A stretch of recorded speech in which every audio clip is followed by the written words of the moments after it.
Hello again, guys, and welcome back to another video. Today we are doing a part 2 on the USA Alternate Future series. I haven't finished putting up the other one yet, but hopefully it is doing well and you guys are enjoying this new series. So here we are on from the last time. A few things that happened last time. Texas took Oklahoma.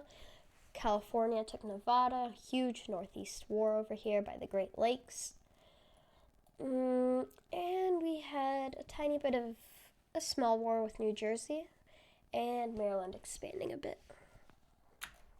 So what will be happening here?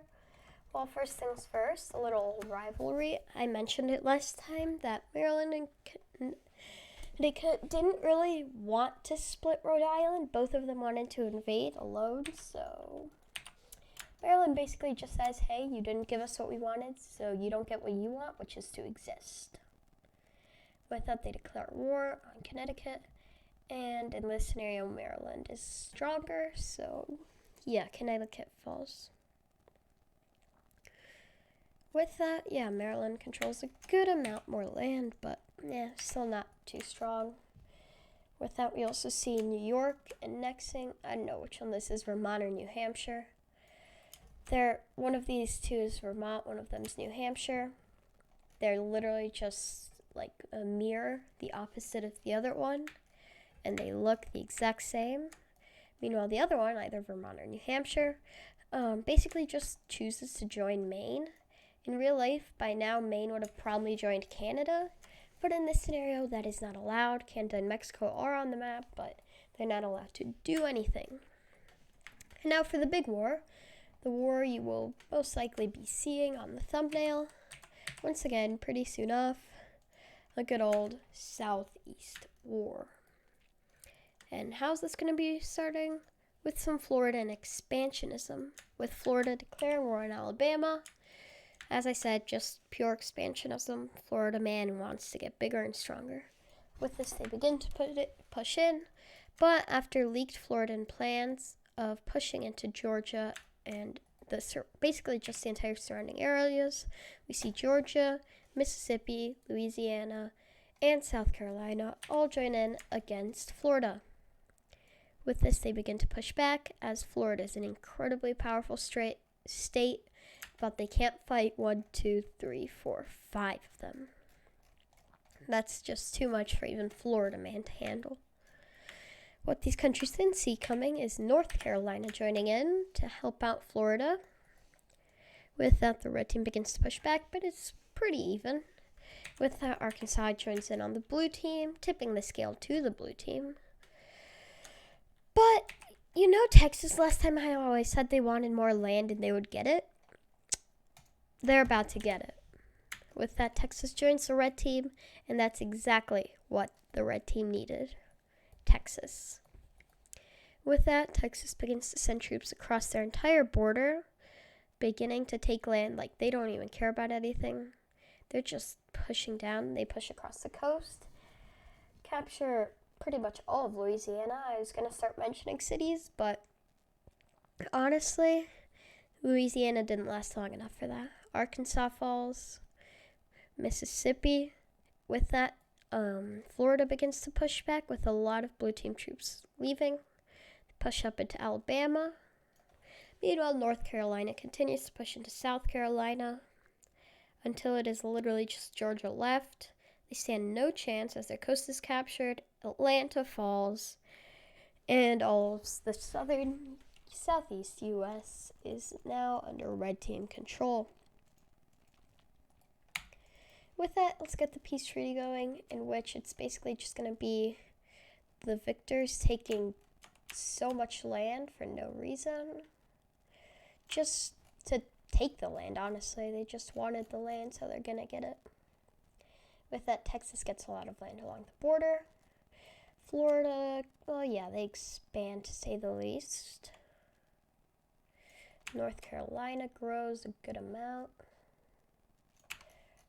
into Alabama and South Carolina as they annex the entirety of South Carolina, and the rest of these southern states are forced to join into one union.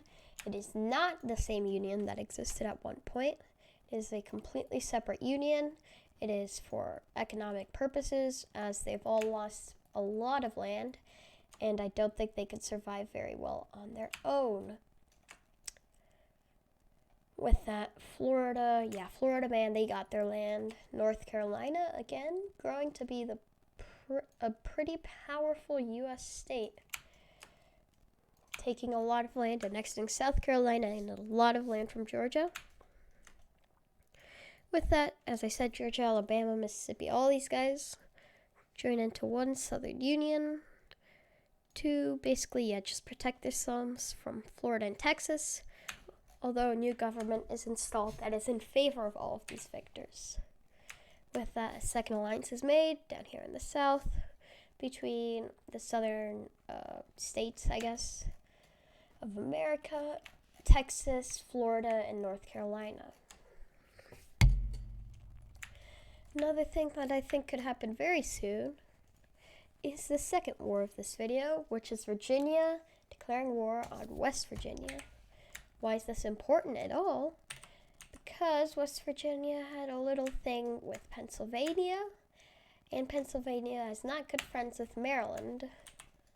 So yeah, the war just expanded a good bit. Nobody dares declare war on Pennsylvania because of this Northern Alliance. But this isn't real. Nobody declared war on Pennsylvania. West Virginia is not a part of the Northern Alliance. This was just because they are friends, like, outside of any alliances. And they wanted to help each other out. With that, Virginia begins to push into West Virginia along with Maryland, while Pennsylvania cuts off in real life it's the Delmarva, but now it's probably just the, Mary Peninsula, seeing as it's all just Maryland. Yeah, they cut that off and begin to push down and taking the entirety of the peninsula, while Maryland attempts to push back across the mainland. They do this successfully, and the red team is pushing heavily into West Virginia, with only Pennsylvanian troops being left there, and stalemate. Couple miles, but overall this is not a massive war, and both sides are probably just going to end up meeting for a peace treaty. Before this happens, though, Pennsylvania pushes back, and so does Maryland, as neither side wants to lose any land. With that, I'm going to color it all in red, but just so that you know, this was a stalemate. Both sides are going to gain and lose land. It was not a red team win. Not a red team win. I'm just coloring them all in for simplicity's sake. With that, Pennsylvania is given a tiny bit of land out of West Virginia. So is Maryland. And the rest of it actually goes to Virginia. Pennsylvania, as I said, was given that little bit of land out of West Virginia. They're also allowed to push down the coast of... No, that doesn't look great. You can't really give them any land here now, can you? No, but one thing that does happen is Maryland basically just falls into a semi-civil war scenario, with a new person being technically elected there that the people do not like. So Pennsylvania may get their land soon, but for now, they just have to be happy with the West Virginian lands, as in the end, I do think they would have lost if they had kept going. With that, West Virginia is no longer a state, and all other parties gained land. So yeah. With that, I think there's time left for one more war here. It's going to be an insanely quick one.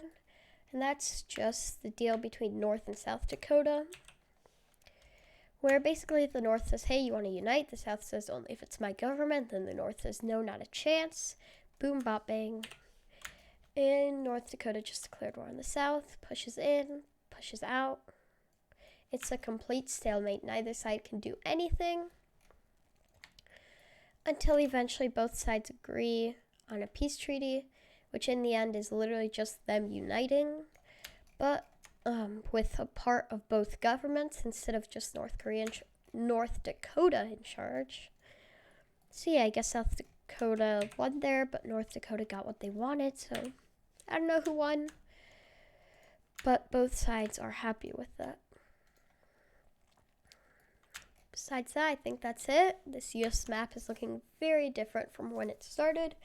And the big war to end it all off is coming soon. So part 3 and then part 4. See you soon. Bye.